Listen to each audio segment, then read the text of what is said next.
Assalamu alaikum dear students. I hope all of you are fine. In the preceding lecture we had discussed the circumstances which led to the setting up of the Constituent Assembly of Pakistan. The original plan that was for one Constituent Assembly for the whole of India, and it had to be discarded because of the differences that had arisen between the Hindus and the Muslims, and they were too deep to be abridged, and the original Constituent Assembly had to be divided into two parts, one for the Dominion of India and the other one for a smaller Dominion of Pakistan. The inaugural session of the first Constituent Assembly of Pakistan was held in Karachi from 10th to 14th August 1947.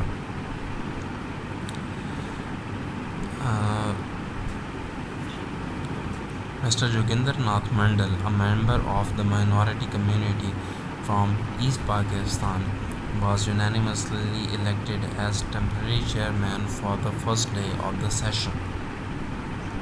Quaid-e-Azam Muhammad Ali Jinnah, as he was the only candidate proposed for the presidency, was subsequently elected as president of the Constituent Assembly on 11th August. Under the Indian Independence Act, the Constituent Assembly was given two separate functions.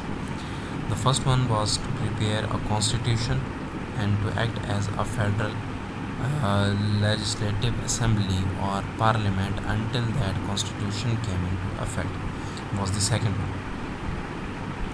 The powers and the functions of the central legislature under the Government of India Act 1935 were conferred on the Constituent Assembly, and the Constituent Assembly could, however, amend the Indian Independence Act or the Government of India Act 1935, and no act of the British Parliament could be extended to Pakistan without legislation by the Constituent Assembly of Pakistan. So, with this formation process, the first Constituent Assembly was originally consisted of 69 members, and subsequently the number increased to 74 for giving additional seats to the state of Bahawalpur, Khairpur, Balochistan and tribal areas on their accession to Pakistan, and further they were all moreover increased to 79 with an addition of 5, which included some minority and quota based seats. And then among the original members, the most eminent was Quaid-e-Azam Muhammad Ali Jinnah, and therefore Jinnah was when he selected for himself the seat of Governor General or the President of the Constituent Assembly, he was able to exercise far more greater powers than the Governor General originally had, and there one of the key failures in the starting constitutional history of Pakistan lies. He was a great leader who had brought the state into being, and he was the architect and founder of Pakistan. So under his dynamic leadership, the Muslims of undivided India were united against one flag for the slogan of Pakistan.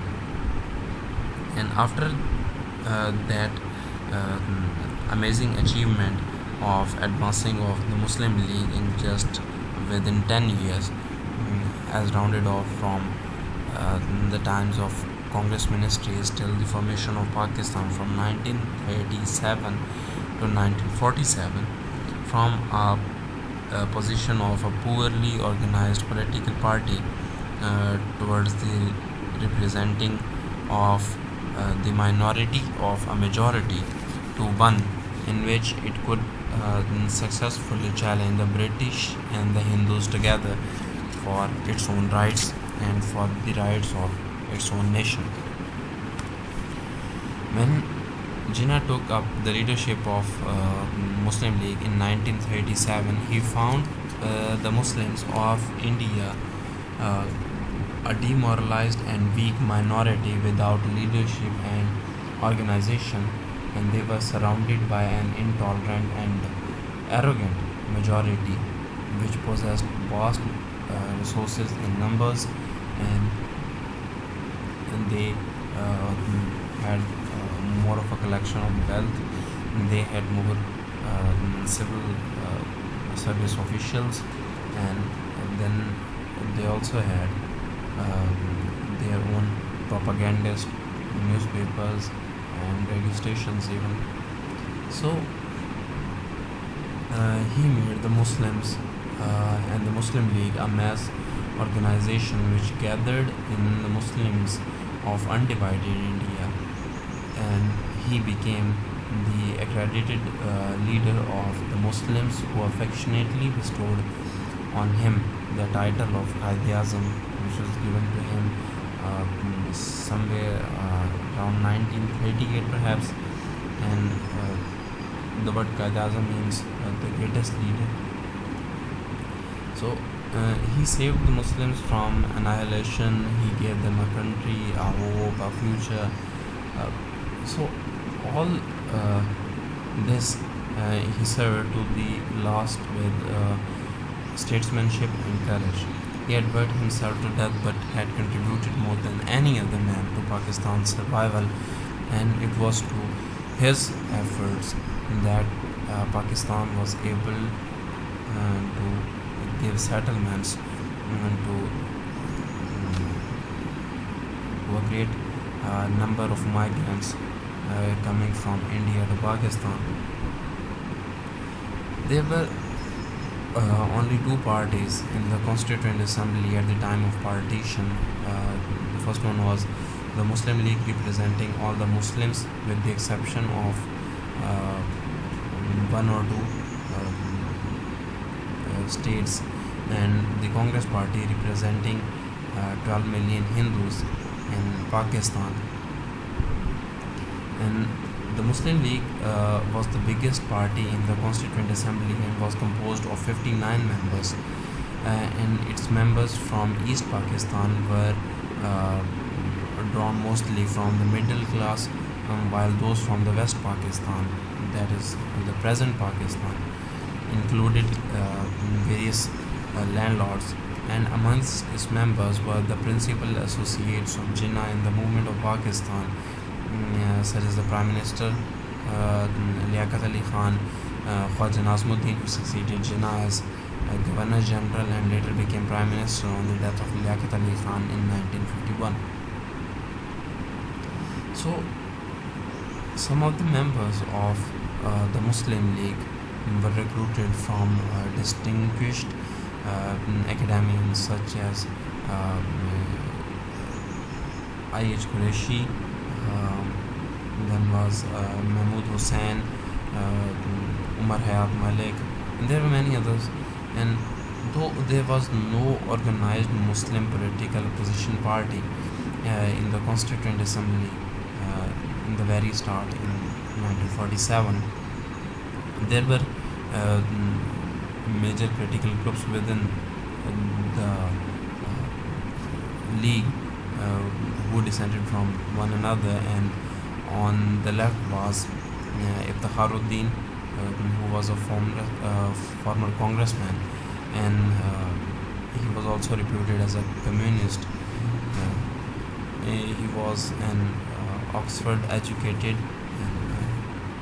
and quite a capable speaker even, while on the right were the religious critics, of whom the most influential and moderate was Maulana Shabir Ahmad Usmani. This was the first man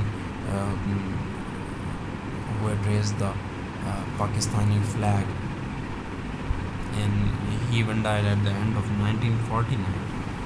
So the only Muslims in the Constituent Assembly who were not Muslim Leaguers were Abdul Ghaffar Khan of NWFP, who was the leader of Khudai Khidmat Gaz, who in alliance with the Hindu Congress opposed the creation of Pakistan.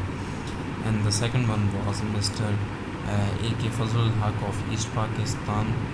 He was an octogenarian with more than half a century of political activity behind him, even from the very starts of the 20th century.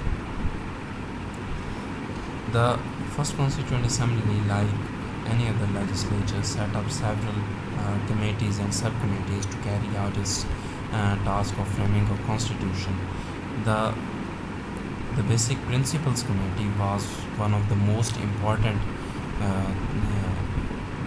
committees that were set up by the legislature, and it was appointed on 12th March 1949 when the Objectives Resolution was passed by the Constituent Assembly. Its task was to report in accordance with the Objectives Resolution on the main principles by which the Constitution of Pakistan was to be framed. It constituted of 24 members, and it was authorized to co-opt not more than 10 members who need not be members of the Constituent Assembly. The Basic Principles Committee set up 3 subcommittees on its own powers. The first one was the Subcommittee on Federal and Provincial Constitutions and Distributions of Powers. The second one was the Subcommittee on Franchise. The third one was Subcommittee on the Judiciary. One of the most important special subcommittees that was set up by the Basic Principles Committee was Talimaat-i-Islamia, which constituted of scholars of reputed well-versed in Islamic studies, and they were given the powers to advise on matters arising out of the Objectives Resolution and such matters as might be referred to it by the various subcommittees. A special subcommittee on federal and provincial constitutions held discussions with the board of Talimaat-i-Islamia and their report along with the recommendations of the board of Talimaat-i-Islamia, and they were reviewed by the Basic Principles Committee. Another special committee was assigned the task of recommending appropriate nomenclature to these. So the Basic Principles Committee empowered the subcommittees to co-opt technical experts as advisors who would not, however, have the right to vote in the formation of the Constitution, and the number of experts was limited to 2 or 3. They shouldn't be more. The subcommittee were further allowed to tour the various parts of Pakistan to collect information and take evidence if and when it was deemed it necessary.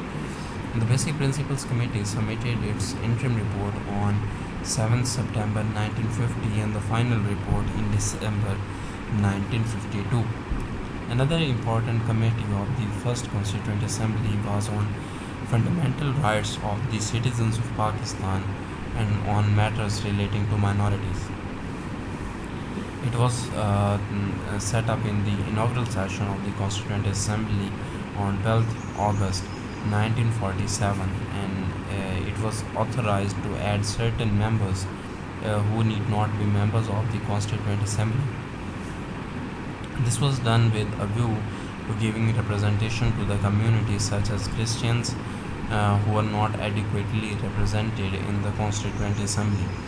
The committee divided itself into 2 sections, one dealing with the fundamental rights and the other to deal with the matters that related to the minorities. The interim report of this committee was adopted by the Constituent Assembly in 1950 and the final report in 1954. Uh, the discussion of matters relating to minorities took a long time on the account of the complicated questions that were involved and the position of and their opinion of minority communities all over the country were invited for formation of their own rights statements in the Constitution of the Pakistan. So many memoranda and suggestions were received by the committees, and the question of joint or separate electorates also involved long discussions, and that's why it went on to its further progression of all those discussions till 1954. There were two other committees of the Constituent Assembly that were negotiating committees which dealt with the question of the representation of the princely states which acceded to Pakistan, and then was the one that related to the tribal areas who were negotiating with the committee that dealt with the matters relating to the tribal areas. So this was the basic start of the first Constituent Assembly, and when on 14th August Quaid-e-Azam himself took the oath as Governor General of Pakistan, and also took oath from Liaquat Ali Khan as the Prime Minister. There were another member, Maulvi Tamizuddin, and the Vice President of that assembly. And at that time, even the Vice President enjoyed quite a few powers. However, if we see the formational process of that Constituent Assembly, we see that when Pakistan was being formed, and it might be argued on the contrary basis in the favor of the Governor General, that is Quaid-e-Azam Muhammad Ali Jinnah. We see that the major source of the powers were to be vested in the Prime Minister. On the contrary, Quaid-e-Azam chose for himself the position of the Governor General, who sat out of that parliament, who wasn't part of that parliament. However, with a few powers, he had to summon the session, but not on a regular basis as Quaid-e-Azam used to command. And there was the issue that lied when the further Governor Generals came into power, and they too wanted to exercise those arbitrary set of powers that were exercised by Quaid-e-Azam Muhammad Ali Jinnah. So this sort of political discussion goes on to various extents as we go on into further criticism of those formational periods of the constitutional booklet. So this was the end of the lecture. If you have any queries, you can ask me again. And the assignments would be the same as given in the previous lecture. Either you have to submit 1,000 words assignment, or you can provide the other way around a resume of this lecture, and also an analytical view of the first Constituent Assembly of Pakistan in your on the basis of your self-studies. So thank you very much. Allah Hafiz.